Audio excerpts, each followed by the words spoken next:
por un momento que caminamos por senderos rurales en Colombia. El aire huele a horno de leña, a leche recién ordeñada y a masa fresca. No es solo comida, ¿eh? Es el aroma de la historia viva. Hoy vamos a analizar a fondo un documento que nos ha llegado sobre una iniciativa fascinante, la ruta gastronómica de la almojábana y amasijos en Arcabuco. Y la misión que nos proponemos es entender qué hace que este proyecto, llamado Senderos de Sabores y Saberes, sea, según el texto, algo, mucho más que un simple recorrido turístico. Sí, porque a primera vista podría parecer otra iniciativa de turismo rural. Pero el documento insiste mucho en una palabra clave que lo cambia todo: encuentro. No habla de visita ni de tour, sino de encuentro. Y ese matiz es la puerta de entrada a un modelo muy particular.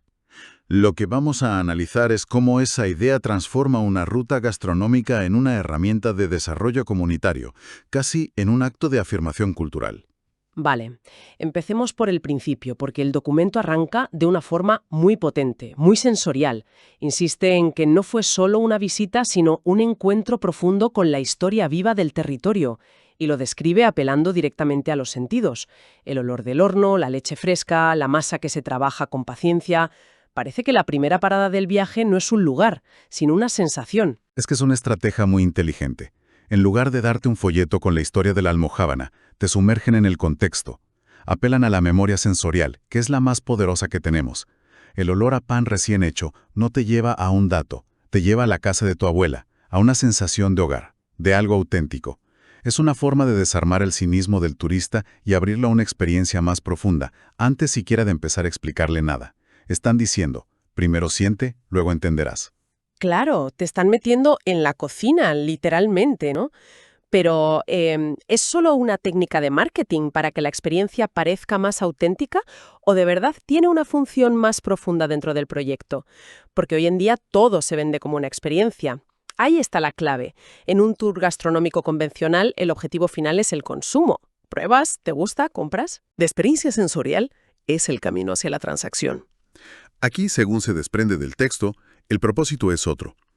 La degustación es casi una excusa. El objetivo es usar la gastronomía como un vehículo para transmitir cultura viva. El producto no es estático, no es una pieza de museo, es el resultado de un proceso, de una historia. Por eso no es una transacción, es el principio de una conversación. Y esa conversación nos lleva a las personas. Aquí es donde el documento, para mí, pone toda la carne en el asador. No habla de empresarios ni de comerciantes. Habla de las sabedoras y productores. Me fascina esa palabra, sabedoras. Tiene una carga poética enorme. Totalmente. Una sabedora no es una chef. No ha aprendido en una escuela de hostelería. Ha aprendido de su madre y su madre de su abuela. Su conocimiento no está en un título, está en las manos. El documento dice que compartían sus saberes con palabras sencillas y gestos generosos, lo que nos aleja de una clase magistral y nos acerca a una charla de sobremesa. Entiendo la carga poética, pero ¿no hay un riesgo ahí? Al llamarlas sabedoras, en lugar de, por ejemplo, empresarias o maestras artesanas, ¿no se corre el peligro de romantizar su labor? ¿De restarles valor en el plano económico? Quiero decir, como si lo suyo fuera solo tradición y no un negocio legítimo del que viven familias. Es una pregunta muy pertinente y toca el núcleo del debate sobre el patrimonio cultural. El texto parece plantearlo no como una cosa o la otra, sino como ambas a la vez. Al poner en valor ese saber ancestral, lo que hacen es precisamente aumentar el valor de su producto. El documento lo deja claro cuando dice que detrás de cada almojábana hay años de aprendizaje, esfuerzo familiar y amor por la tradición. No estás comprando harina y queso, estás comprando una historia. Y esa historia, ese valor intangible, es lo que te permite competir con un producto industrial.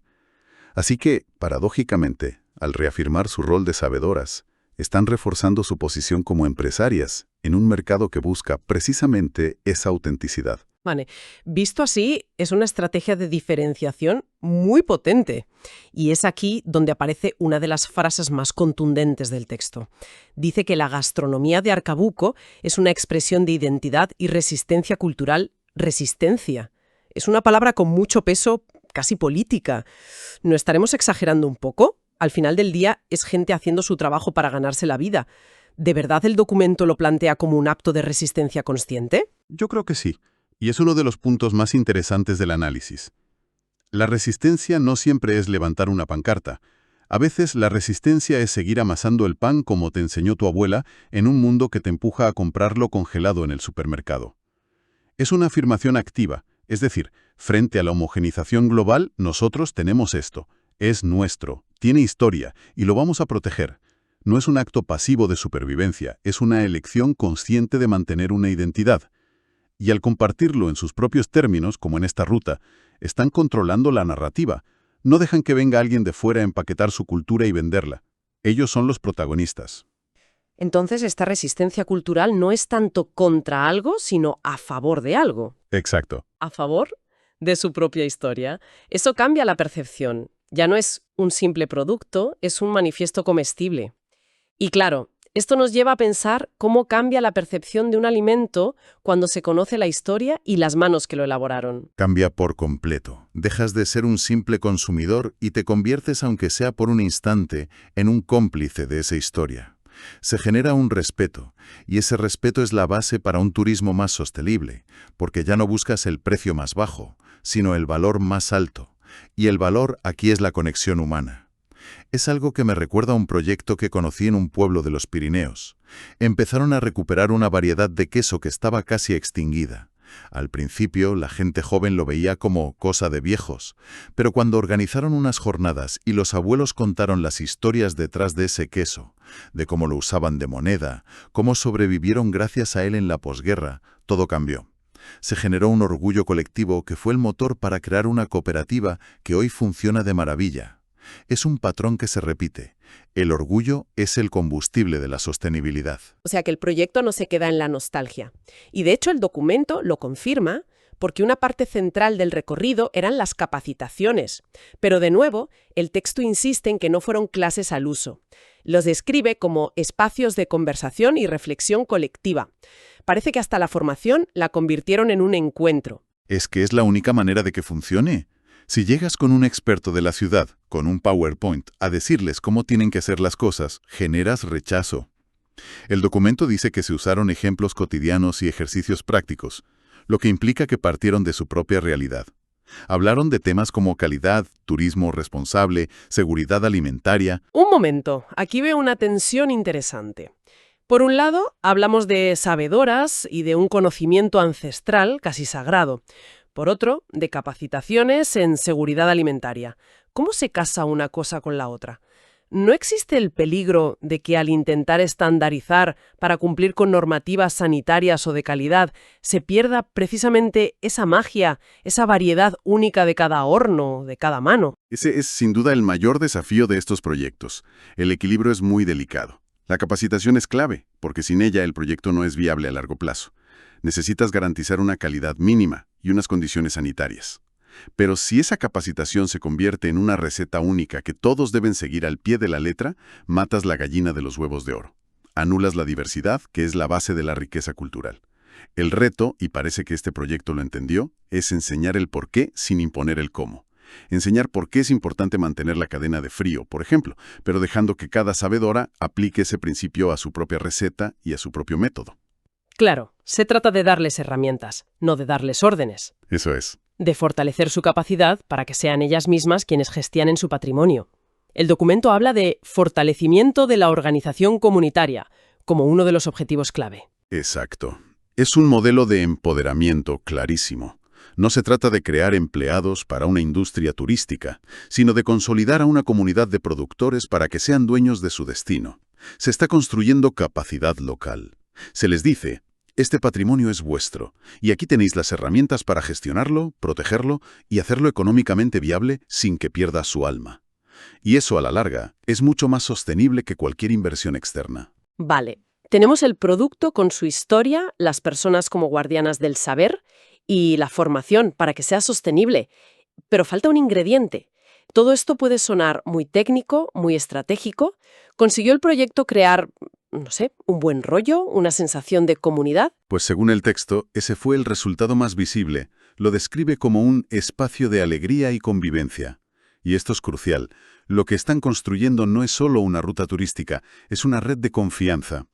En términos más técnicos, es lo que llamamos capital social. Consiguieron que vecinos que a lo mejor no se relacionaban mucho, jóvenes y mayores, productores de distintas zonas, hicieran piña. Hicieron piña, me gusta esa expresión. Y es interesante porque ese capital social conecta directamente con lo que hablábamos de la resistencia cultural. Una comunidad unida, que confía entre sí, es mucho más fuerte para defender lo suyo. No es un montón de productores individuales compitiendo, es un colectivo con un objetivo común. Has dado en el clavo. El verdadero producto que venden no es la almojábana, es la cohesión comunitaria. Y eso es algo que no se puede importar ni replicar. Es su mayor ventaja competitiva. El documento dice que cada parada era una oportunidad para reafirmar el orgullo de pertenecer a un territorio rico en saberes ancestrales. Esa reafirmación del orgullo es el pegamento que lo une todo. No se protege lo que no se ama, y no se ama lo que no se valora. Este evento hizo que la propia comunidad viera con nuevos ojos el tesoro que tenían delante, algo que, por ser cotidiano, a veces se da por sentado. Entonces, si unimos todas las piezas, el cuadro que emerge es bastante potente. El proyecto Senderos de Sabores y Saberes parece la prueba de que se puede crear un modelo turístico que no destruya la cultura local, sino que la fortalezca. Un camino que conecta el pasado, con esas recetas ancestrales, con el futuro, a través de la formación y la organización. Es un patrimonio vivo, y la propia comunidad es quien lo cuida y lo comparte. Exactamente. La lección que nos deja este análisis es que el patrimonio cultural no es algo para guardar en una vitrina. Para que sobreviva tiene que ser útil, tiene que tener un significado en el presente, tiene que generar orgullo, comunidad y por supuesto tiene que dar de comer. Este proyecto parece haber encontrado un equilibrio muy interesante entre todos esos factores. No es conservar por conservar, es darle un nuevo propósito a la tradición en el siglo XXI. La verdad es que el modelo que describe el documento parece un éxito rotundo. Se ha fortalecido a la comunidad, se ha puesto en valor un patrimonio y se ha creado una experiencia que parece enriquecedora para todos, lo cual nos deja con una reflexión final para quien nos escucha. Sí, porque el éxito siempre trae consigo nuevos desafíos. Una iniciativa como esta, que basa su magia en lo cercano, en lo auténtico, en el encuentro personal casi íntimo, se enfrenta a un peligro enorme si se hace demasiado popular. Así que la pregunta que queda en el aire es, a medida que gana reconocimiento y atrae a más visitantes, ¿cómo puede mantener su autenticidad? ¿Cuál es el punto de equilibrio entre el crecimiento económico, que es necesario para la comunidad, y la preservación de ese espíritu que, según este texto, es la verdadera esencia de su éxito? En otras palabras, ¿cómo se evita morir de éxito?